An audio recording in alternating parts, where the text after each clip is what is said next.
How's it going, guys?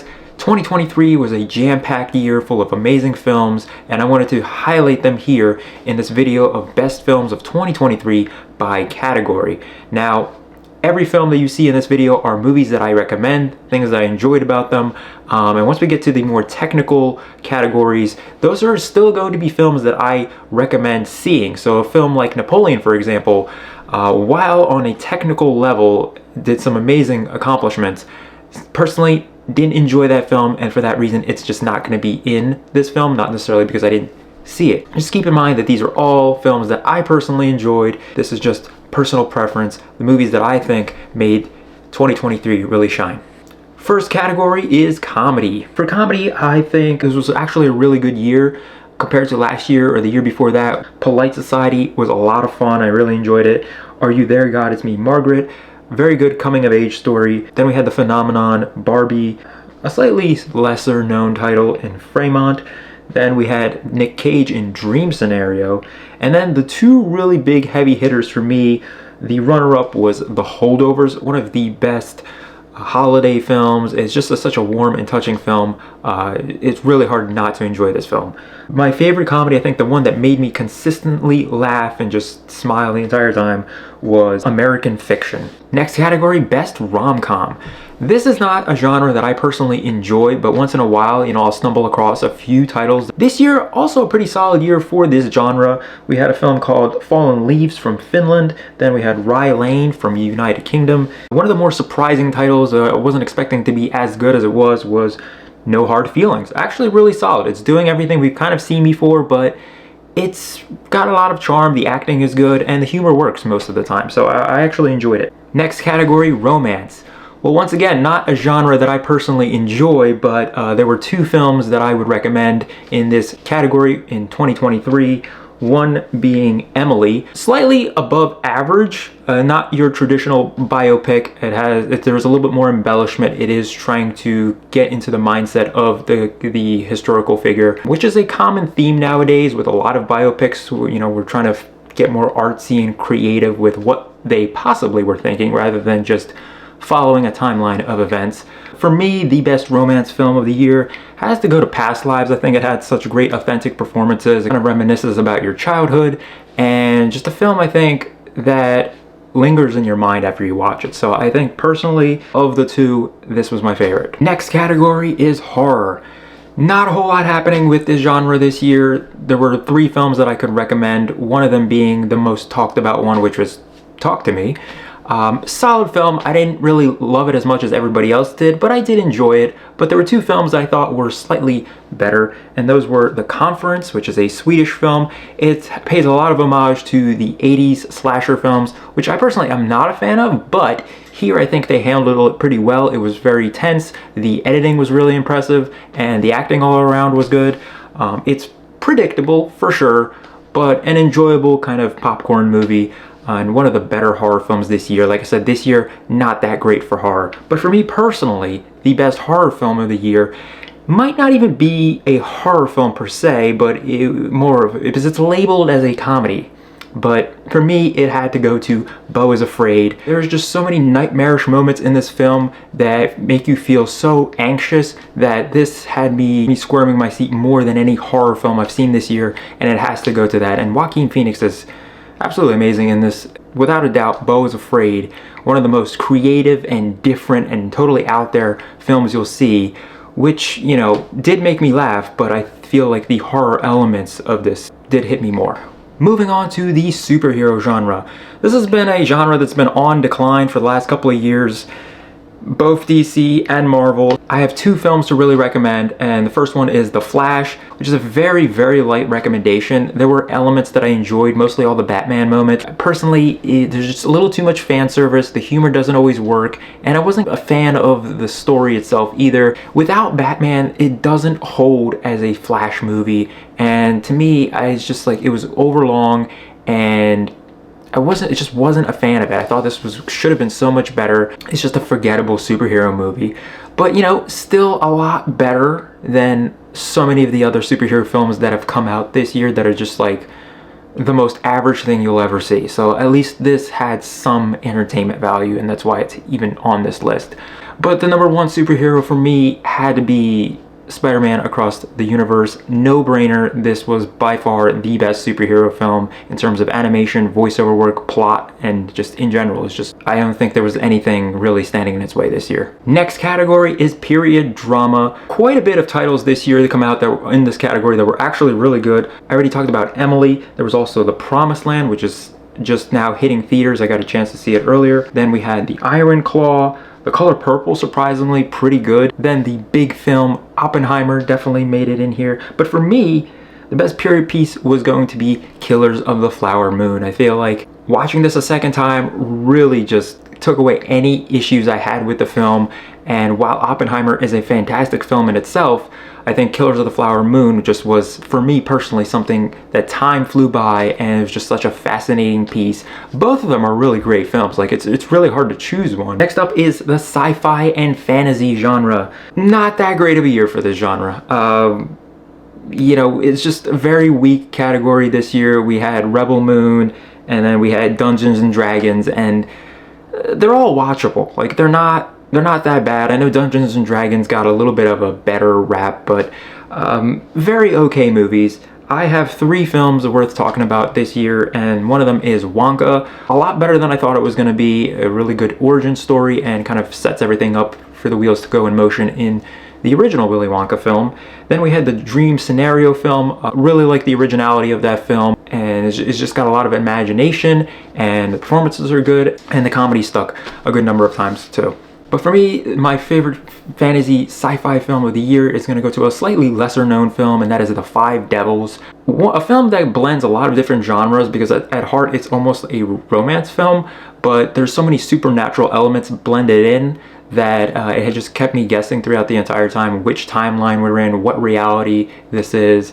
And it's got some exquisite cinematography, for performances are really good, and it's got a really great soundtrack too. So for me, The Five Devils is one that really stood out for me at the end of the year in this category. Next up is animation. I decided to break this up into 2 different genres, first being Asian animation. There were 3 films that I had in this category. One being Suzume, which was made by the same director who did Your Name. And of course we had the Miyazaki film Boy and the Heron, which only improved with a rewatch for me. But, you know, as much as I almost was putting it in my number 1 spot, I had to give it to the Donghua Deep Sea. Such an amazing, like, beautifully animated film. One of the most gorgeous animated films I've seen in a long time. I really connected with the character, and I think it's just a very touching story at heart. At the end of the year, of all the animated films, it was really down to The Boy and the Heron and this film. But again, another 2 films that you can interchange, but for the moment, Deep Sea is just something that sticks with me a little bit more than The Boy and the Heron, which is a great film in itself as well. Moving on to animation, the more bigger studio animated films, not a very good year. And I've been saying this for like the past 2 years now, but you know, Disney has just not been doing a whole lot in this category. DreamWorks isn't really that great either. Illumination, just not a whole lot going on. We had some very average films in like Migration, Elemental, and Wish. They're just very forgettable movies. So I know Nimona got nominated, and I thought that was very okay as well.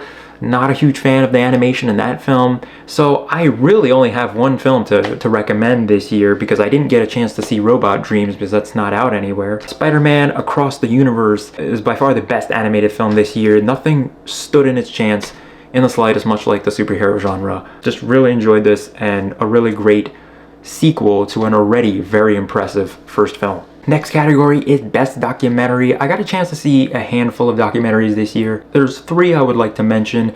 The Deepest Breath, which was the documentary about the diver. Really good film. I think the cinematography is absolutely gorgeous. One of the best looking, not just documentaries, but best looking films this year. And there were just 2 documentaries that I feel like were stronger, more globally impactful with its message. 20 Days in Mariupol is definitely one that I think is just very raw and hard to sit through, but an important subject that it's addressing. It's probably going to win Best Documentary this year. But for me personally, it had to go to a film that didn't even get nominated, unfortunately, and that was Beyond Utopia, a film covering several families trying to escape North Korea through the borders and eventually make it to South Korea. Such a very touching and heart-wrenching film to watch. Definitely, by far, my favorite documentary this year. Next up, Best International Film. There's just so many films in this category that are worth mentioning. We'll start off with The Beasts from Spain. Then we had Anatomy of a Fall from France. Believe it or not, Godzilla Minus One from Japan was actually a pretty darn good movie. And About Dry Grasses from Turkey was a really stunning film and amazing performances, and just a film that, while it's 3.5 hours long, is just incredibly paced. Then we had the German film The Zone of Interest as the runner-up. But my favorite international film of the year, I'd say, goes to Monster. Just an interesting film about perspective and getting all the information to form your own conclusion. I just really enjoyed the structure of this film. The performances are all excellent, cinematography is really good, and just a film that really stuck with me of all of these, because there's some really amazing films in this category, but Monster definitely stayed in my mind a lot longer than some of these other films. Next category is Best Thriller. Another good year for thrillers. We had How to Blow Up a Pipeline, Willem Dafoe's Inside, then we had May December, The Killer, Fair Play.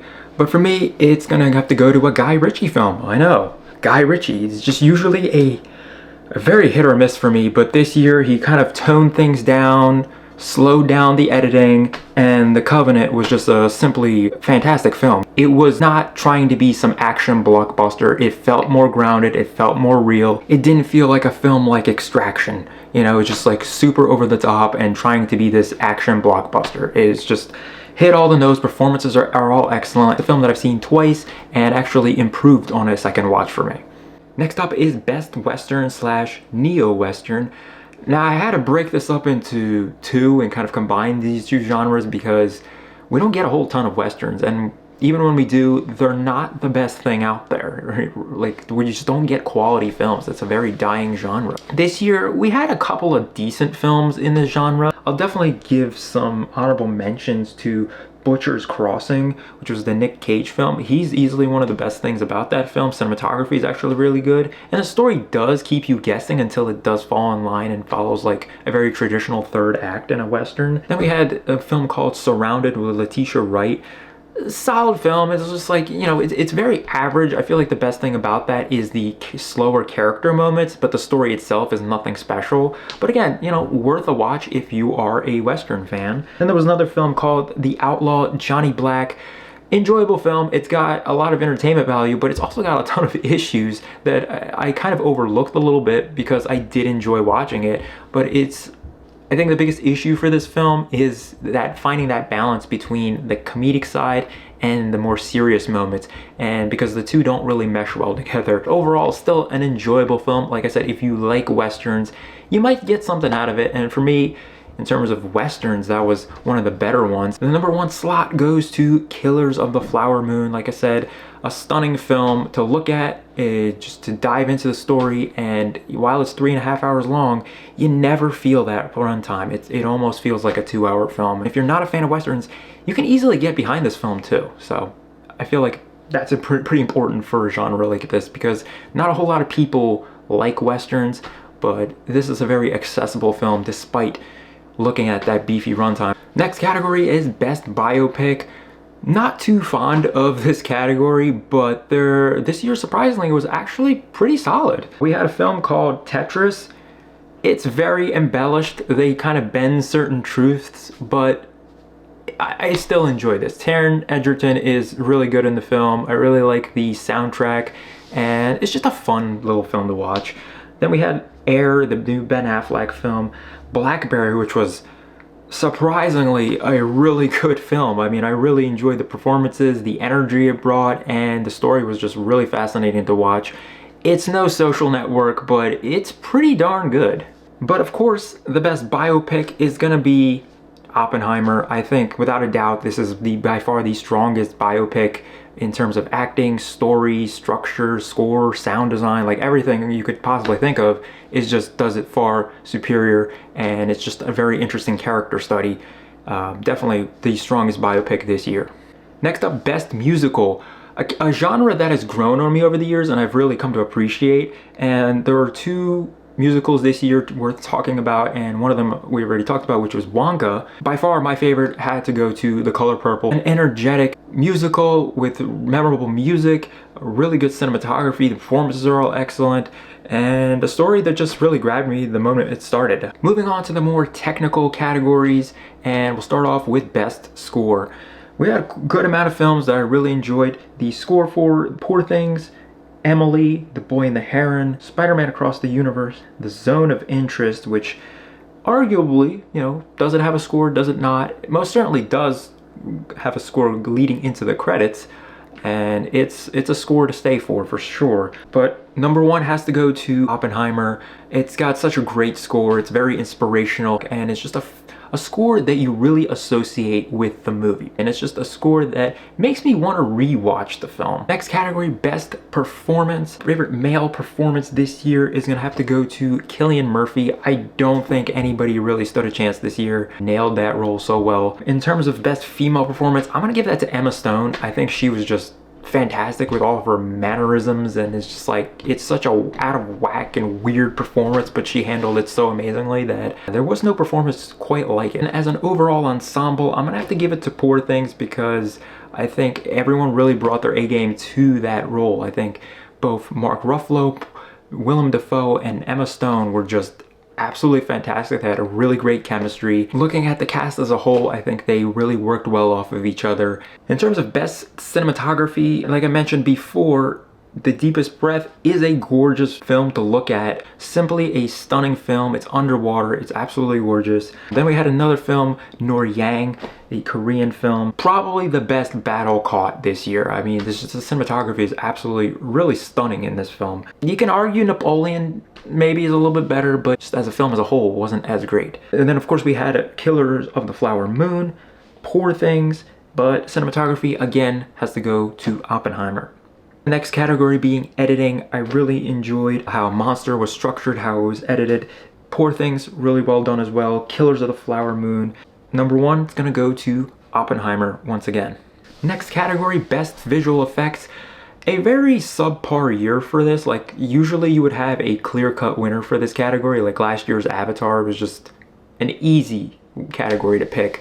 This year, not a whole ton, and the films that we did get with a ton of special effects were pretty darn bad. Like Ant-Man and the Wasp, or any of these superhero films or fantasy films, they weren't particularly that great in the effects department. This year, I narrowed it down to 3 films that I think that are worthy of talking about special effects. Mission Impossible Dead Reckoning. When it used special effects, I think it looked great. Obviously, there's more stunt work involved in those films, but the effects did look pretty good in that film. For me, Godzilla Minus One, which is a film that might end up winning Best Special Effects at the Oscars, was surprisingly really good in terms of just effects and a movie as a whole. But I'm gonna have to give it to Noor Yang, Deadliest Sea, because by far, some of the battle sequences are just incredibly filmed, and we get some really great close-ups, we get a really great wide shots, and of all of this like carnage that's taking place, you don't think you're looking at effects. And I think that's really impressive. If you can fool me into thinking that I'm not looking at effects, you did your job, and Noor Yang really stepped up and delivered in that category. Next category, Best Sound Design, and I'm gonna have to go back to Noor Yang because it had a phenomenal sound design quality to it. It's just a lot of drums, and it's just very upbeat, and just like the energy is pumping in that film. Same thing goes to Mission Impossible. I think the sound really elevates and raises the stakes. Of course, Oppenheimer, a film about the making of a bomb, is going to make it here. I mean, and it's a Christopher Nolan film. It would be hard to argue a Christopher Nolan film in the sound category. Number one had to go to The Zone of Interest, by far the most interesting sound design of the year, and just the sound design that lingers with you after you leave the film. Of course, well into the credits, because of that score, everything is just marinating in your mind after you watch this film. And by far the 2 strongest categories in this film is the score and the sound design, and it's just the sound design is going to be the one that I'm going to remember the most in this film, even though Oppenheimer's is pretty great as well. Since I just already talked about The Zone of Interest, I'm just gonna go ahead and say The Zone of Interest is my favorite A24 film. Best Netflix film, I'm gonna have to give it to Fair Play because this was the most interesting film on Netflix. I think the acting was really good, the score was good, the character study was interesting. Best Disney/Hulu film, not a whole lot to really choose. I'd go with Rye Lane, which is the rom-com. Really good chemistry between both of the leads. The humor landed most of the time. Just a fun watch. I don't really have a ton of issues with it. Just it's a very familiar story, but it is well done. Next up is Apple TV Plus, and that goes to Killers of the Flower Moon. I've been talking about this movie for a good number of times already, so no need to tell you again that it's just a fantastic film. Do check it out if you get a chance. On Amazon, like I said last year, Amazon was just dead centered on focusing on Rings of Power and their failed attempts of other TV shows like Wheel of Time. This year, not a whole lot happening either. I'd say Air is the best film, the Ben Affleck film about Michael Jordan and his signing with Nike. Really solid film, like I can't really complain about it. I think the writing is easily the best thing about it. Performances are really good. Everything really felt authentic, and it is following this very conventional biopic structure, so it is pretty predictable, but nonetheless still an enjoyable film. In terms of HBO Max and Warner Brothers, I'm gonna give that to The Color Purple. I think it's a phenomenally acted film. It's just rich with color, and the musical numbers are just very memorable. Not seen the original Color Purple, I had no bias coming in, so if you have seen the original, maybe there's a chance you might not enjoy it, but this is a new take on it. It is a musical, it is different, and it's not just copying and pasting from what it seems. Lastly, Paramount Plus. Usually they don't do a whole lot. It's usually like TV shows or something. So this is going to be an easy pick for me, and that's Mission Impossible: Dead Reckoning, one of the best action films of this year. Somehow a film, this deep into a franchise that can still raise the stakes is pretty darn impressive. So those are my picks for the best films of 2023. I think these are the films that really made the year shine. So many good films, and there's a few that I maybe missed out. These were just my personal picks. Obviously, if you have any films that you thought that I left out, please do mention them down in the comments section. I'd be curious to check them out myself if I haven't so already. But I try to fit in as many of them as possible and spread them around so they make it in each category. That being said, thank you guys for watching this video. Make sure to hit that like and subscription button down below. Be sure to check out my top 10 favorite films of 2023. That should be coming out shortly after this video. But until then, I will see you guys.